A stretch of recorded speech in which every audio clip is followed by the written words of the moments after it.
I have a magic trick, and through that magic trick, I can vanish literally polio in 1 minute. अच्छा, magic का एक उसूल होता है, वो दोबारा नहीं दिखाया जाता, राइट? क्योंकि दोबारा दिखा देंगे तो पोल खुल जाएगी, इसलिए आज भी मैं दोबारा नहीं दिखाऊंगा, एक ही बार दिखाऊंगा। फिर आप बोलेंगे कि यार मैं ढंग से नहीं दिखा, एक बार फिर दिखाओ, तो मैं नहीं मानने वाला बात, right? So you have only one chance to see, right? फिर चाहे उसका वीडियो रिकॉर्डिंग करें या आप अपनी आंखों को खोल कर देखें, लेकिन देखने को एक ही बार मिलने वाला है, राइट? अब देखिए 1955, यहाँ जो है ना 1955 है, इसके अराउंड पोलियो आया था, पोलियो वैक्सीन आया था, सॉरी, पोलियो वैक्सीन का आविष्कार 1955 में हुआ था।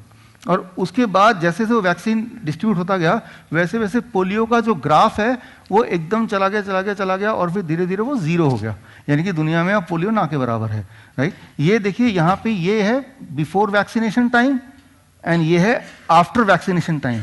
ये है वैक्सीन के इन्वेंशन से पहले, ये है वैक्सीन के इन्वेंशन के बाद। तो क्लियरली ये दिख रहा है कि जैसे पोलियो वैक्सीन आया वैसे वैसे दुनिया से पोलियो गायब हो गया, दिख रहा है ना, राइट? लेकिन ये दिख रहा है, ये जो टाइम है यहाँ पीक पे जब पोलियो था तो कितना था, हर 1 लाख लोगों में हर साल 20 नए पोलियो पेशेंट का जुड़ना, हर 1 लाख में 20 नए, ठीक है ना? इस बार 1 लाख में 20 नए, अगली बार फिर 20 नए, इस तरह say that was the rate. अब ये मेरे पास जो आलू देख रहे हैं आप, ये है आलू प्याज मेथड टू वैनिश पोलियो। ये जो आलू है ये है हमारी जनसंख्या, और इसमें जो प्याज है थोड़े बहुत, ये हैं पोलियोग्रस्त लोग। कितने? 1 लाख में 20। ये 1 लाख में 20 है, तो 20 से मुझे कम करना है, पोलियो को 0 पे लाना है। 20 है, ठीक है ना? हर 1 लाख में 20 है, इसको कम करते I have to bring it down to 0, right? तभी 0 होगा। 0 कैसे होगा? अब क्या किया इन्होंने कि जब पोलियो वैक्सीन आया तब एक चीज और आई, डायग्नोसिस ऑफ पोलियो।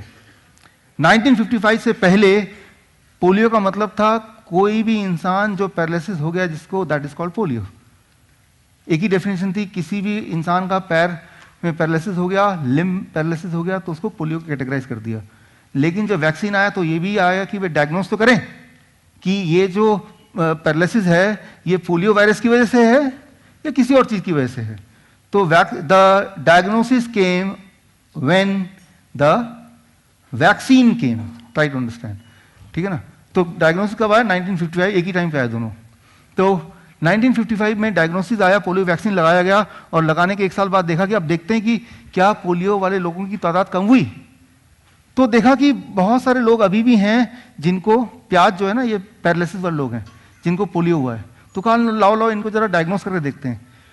तो डायग्नोस करके देखा, कहा कि ये जो लोग हैं इनको पैरालिसिस तो है, लेकिन ये पोलियो की वजह से नहीं है, ये इको वायरस की वजह से है, ये कॉक्साकिया वायरस की वजह से है, ये मेनिंजाइटिस की वायरस की वजह से है।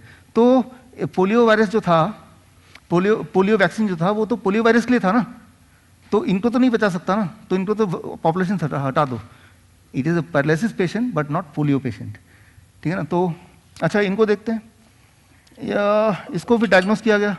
तो डायग्नोस करके देखा गया ये जो है ये पैरालिसिस तो है, लेकिन this paralysis is because of auto immune disease, ठीक है ना? तो ये भी पोलियो की वजह से नहीं है, तो पोलियो वैक्सीन का कोई रोल नहीं है इसमें भी, ठीक है ना? तो अब थोड़े बहुत और बच गए, ये खूब सारे बच गए, और ये भी पैरालिसिस के लोग हैं, इनको डायग्नोस करते हैं। तो डायग्नोस करके इनको एक नाम दे दिया कि ये कुछ भी नहीं मिला, तो एक नाम दे दिया नया, that name is AFP, acute flaccid paralysis, कि ये पोलियो के पेशेंट नहीं है, ये एक्यूट फ्लैसिड पैरालिसिस के पेशेंट हैं। तो अब जो लोग हैं ये सारे हेल्दी लोग हैं, तो यानी कि वैक्सीन आया तो पोलियो 0 हो गया। वैक्सीन ने पैरालिसिस को 0 करने का प्रॉमिस नहीं किया, पोलियो को 0 करने का प्रॉमिस कर दिया। आप बोलेंगे ये, अरे भाई ये तो भाई पैरालिसिस के पेशेंट है ना, पोलियो के पेशेंट थोड़ा है। तो दुनिया में पैरालिसिस उतना ही है, सिर्फ नाम बदल दिया। Try to understand this, right? अब इसमें से मैं इसको उठाता हूं कि ये जो तादाद है, ये कॉक्स वायरस, आपको एक टेक्निकल नाम बता देंगे, कॉक्साकिया वायरस, इको वायरस, मेनिंजाइटिस, बड़े बड़े नाम बता देंगे। तो ये सब वायरस क्या है?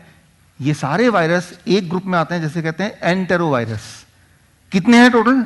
88 तरह के एंटेरोवायरस है and one of them is polio.